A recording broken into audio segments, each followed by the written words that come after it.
Hi welcome to Suman TV. Trigeminal neuralgia ఇది ముఖానికి సంబంధించినటువంటి ఒక బాధాకరమైన పరిస్థితిగా మనం చెప్పుకోవచ్చు. సో, ముఖంలో కరెంట్ షాక్ తగిలినటువంటి నిజంగా ఆ బాధ అనుభవించిన వాళ్ళకే తెలుస్తుంది. అలాంటి కరెంట్ షాక్ తగిలినట్టుగా పెయిన్ వస్తూ ఉంటుంది. అయితే దీన్ని ఏ రకంగా మనం గుర్తించాలి? ఎలా నిర్ధారణ చేసుకోవాలి? చాలా మందికి దీనికి ఎటువంటి ట్రీట్మెంట్స్ ఉన్నాయో కూడా తెలియక చాలా సతమతం అవుతూ ఉంటారు. అయితే మనకి ఈపీఆన్ పెయిన్ మేనేజ్మెంట్‌లో ఈ ట్రైజెమినల్ న్యూరాలజియాకి ఎలాంటి ట్రీట్మెంట్ అందుబాటులో ఉంది? సో, దాని ప్రాసెస్ అంతా ఎలా ఉంటుంది? ఏంటనే విషయాన్ని తెలుసుకుందాం. సో, మనతో పాటు ఉన్నారు డాక్టర్ మీనల్ చంద్ర గారు. ఈపీఆన్ పెయిన్ మేనేజ్మెంట్ జూబ్లీ హిల్స్ నుంచి. Hello ma'am. హలో, నమస్తే. నమస్తే ma'am. Ma'am, trigeminal neuralgia. So, first of all దాని డెఫినేషన్ ఏంటి? ఎలా అసలు మనం తెలుసుకుంటాం ఇది ఎగ్జాక్ట్‌గా ట్రైజెమినల్ న్యూరాలజియా అని? ట్రైజెమినల్ న్యూరాలజియా ఒక painful condition. So neuralgia means pain related to nerve. Okay, any pain related to nerve కి న్యూరాలజియా అంటాము. ఇంకా ట్రైజెమినల్ బ్రెయిన్ నుంచి ఒక స్టార్ట్ అవుతుంది, ఒక నర్వ్ ఉంది. సో నా బ్రెయిన్ లో చాలా నర్వ్స్ ఉన్నాయి, దాంట్లో ఒక నర్వ్ ఉంది ట్రైజెమినల్. సో బ్రెయిన్ నుంచి బయట వెళ్ళినప్పుడు 3 పార్ట్స్ లో డివైడ్ అవుతుంది, V1, V2, V3. For any reason ఇది ఈ ట్రైజెమినల్ నర్వ్ లో ఇన్ఫ్లమేషన్ వాపు ఉంటే నర్వ్ హైపర్ సెన్సిటివ్ అవుతుంది. దానివల్ల ఎక్సెసివ్ బ్రెయిన్ లో నొప్పి సిగ్నల్స్ ఎక్కువ అవుతుంది. దానివల్ల electric shock like pain start అవుతుంది. దానికి ట్రైజెమినల్ న్యూరాలజియా అంటాము.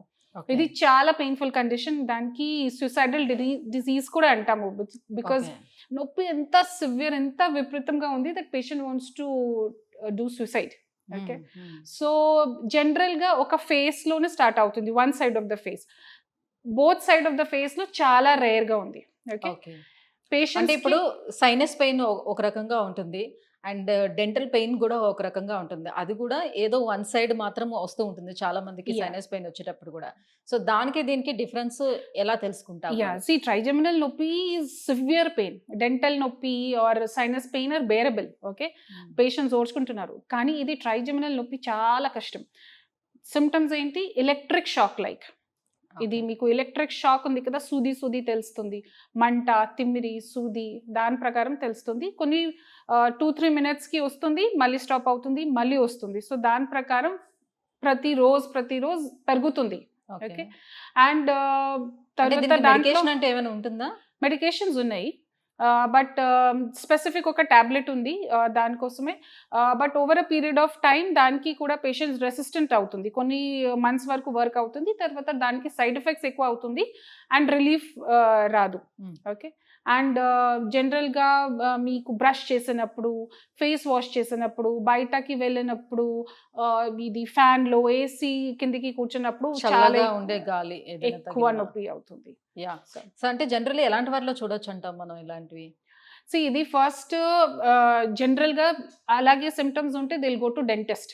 ఓకే, ఇది డెంటల్ నొప్పి వల్ల ఇది గో టు డెంటిస్ట్. డెంటిస్ట్ లో కూడా దే విల్ ఎక్స్ట్రాక్ట్ 1-2 టూత్. తర్వాత కూడా నొప్పి తగ్గకపోతే then they will evaluate further and ఇది రెఫర్ చేస్తారు. So first thing is symptoms ప్రకారం ఐడెంటిఫికేషన్ అవుతుంది. దెన్ ఎంఆర్ఐ చేయాలి. సో ఎంఆర్ఐలో వి ఐడెంటిఫై ఇది నర్వ్లో కంప్రెషన్ ఉందా, ఏ ప్లేస్లో కంప్రెషన్ ఉందా, and what are the problem. కొన్నిసార్లు బ్రెయిన్లో ట్యూమర్ ఉంటే ట్రైజెమినల్ నర్వ్ కంప్రెస్ అయితే కూడా సేమ్ సిమ్టమ్ స్టార్ట్ అవుతుంది. సో లోపల క్యాన్సర్ ఉందా లేదా, ఆర్ ఇది జస్ట్ నర్వ్ ప్రాబ్లమే ఉందా, ఇది ఐడెంటిఫికేషన్ చేయాలి. సో చేసిన తర్వాత again treatment will start. Okay, so ఈపీఆన్ పెయిన్ మేనేజ్మెంట్లో దీనికి ఎలాంటి ట్రీట్మెంట్ అందుబాటులో ఉంది? స్టార్టింగ్ ఇలాంటి కండిషన్లో వచ్చిన వాళ్ళకి ప్రొసీజర్ అనేది ఎలా స్టార్ట్ అవుతుంది? సో జనరల్గా నా దగ్గర పేషెంట్ వస్తే they are suffering since many years. Okay, and they are already on tablets resistant అయిన తర్వాత if it's not coming down they come to us. So నా దగ్గర లేజర్ ట్రీట్మెంట్ ఉంది, that is called radio frequency ablation of trigeminal nerve. Okay, so it's a very simple injection technique. మషీన్లో operation థియేటర్లో నా దగ్గర fluoroscopy machine ఉంది, మెషిన్లో చూస్తూ we have to identify, and then again వేరే మషీన్స్ ఉంది, దాంట్లో we identify V1, V2, V3. So కొన్ని ప్రొసీజర్ ప్రకారం ఇది ట్రీట్మెంట్ చేస్తాము. ప్రాపర్గా చేస్తే 25-30 మినిట్స్లో ఈ ప్రొసీజర్ అవుతుంది. అండ్ ఇది క్రానిక్ పెయిన్లో ఈ ఒకటే కండిషన్ వేర్ ఆన్ టేబుల్ ఇమీడియట్గా రిలీఫ్ అవుతుంది. ఓకే, సో జనరల్గా చూడండి, ఇది మోకాలు నొప్పి ఉంటే, భుజం నొప్పి ఉంటే, any type of chronic pain కొంచెం టైం పడుతుంది నొప్పి తగ్గింది కోసం. But trigeminal neurology on table, ఇది లేజర్ చేసినకి 5 మినిట్స్ తర్వాత మీకు నొప్పి తగ్గిపోతుంది. So it is a wonderful treatment. రావడానికి కూడా ఛాన్స్ ఉంటుందా? Just very little maybe 5 to 10% chances ఉన్నాయి. ప్రికాషన్స్ ఫాలో చేస్తే మళ్ళీ రాదు, 99% రాదు. బట్ అగైన్ కొన్ని పేషెంట్స్కి 1% పేషెంట్స్కి మళ్ళీ వచ్చడానికి ఛాన్సెస్ ఉన్నాయి.